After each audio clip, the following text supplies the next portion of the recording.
Alrighty, chemistry folks, welcome to lesson 1.4. We're going to talk about temperature, scales, and conversions, and I hope that you watched that Edpuzzle video first with Professor Dave Explains, telling me how temperature has 3 units, Fahrenheit, Celsius, and Kelvin, all used based on specific context. And this lesson is kind of just focusing more on the calculations when converting between those units, okay? So let's dig right in.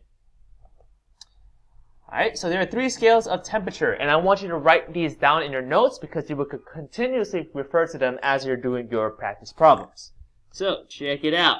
First, if I want to find Kelvin, right, and I'm given, here you are. Okay, so if I want to find Kelvin, right, and I'm given Celsius, I want to make sure I add 273.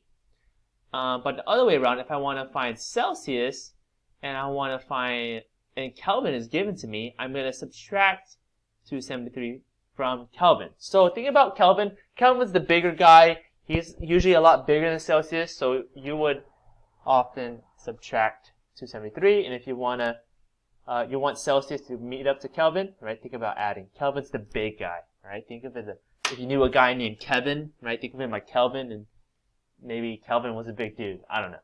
Alright. So, and here's also conversions between Celsius and Fahrenheit. Okay, so what this means is that if I'm given Fahrenheit, right, and I want to find Celsius, right, I'll use plug and chug, meaning I'm going to plug in the Fahrenheit into that equation, and it's going to tell me the Celsius. And the other way around. If I am given Celsius, right, I'm going to plug into this equation, and it's going to give me Fahrenheit. Alright? So let's do some problems to see what that looks like.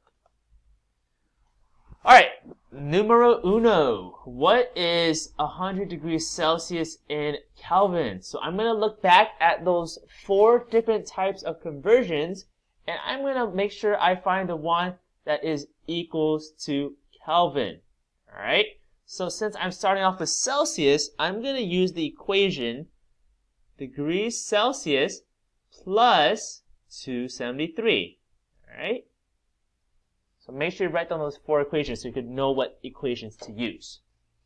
Alright, and all I'm going to do is the technique called plug and chug. In other words, I'm going to just use what's given and I'm going to plug it in to where it says Celsius right there to find my degrees, my number in Kelvin.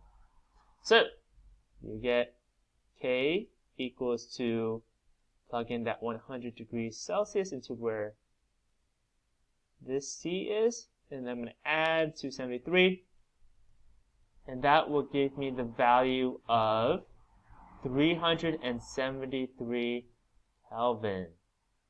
Right? That's that answer.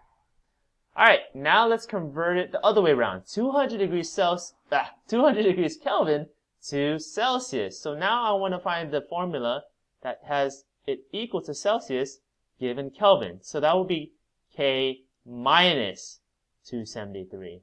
Okay? So once again, I'm going to use this value right here. I'm going to plug it into where that K is for Kelvin. So that is going to be degrees Celsius is equal to 200 degrees, not degrees, just 200 Kelvin minus 273, and that should give me 73 degrees Celsius. Alright, and last one. Now we are going to look for Fahrenheit, so degrees Fahrenheit given degrees Celsius. So I'm going to use the equation or formula 9 over 5 times degrees Celsius plus 32. And once again, I'm going to use this plug and chug. So now let's use that plug and chug technique.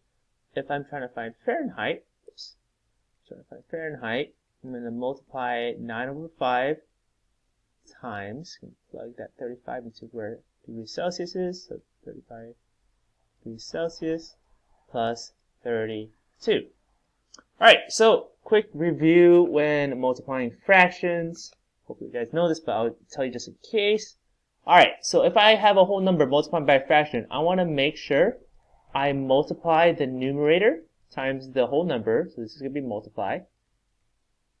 And then I'm going to divide this product by the denominator. Okay, so you want to make sure you divide in your second step. So my answer when I do that and then add it to 32 should be 95 degrees Fahrenheit. Awesome. Alright, so now you have 4 practice problems. I want you to dive in and do your best. You got this.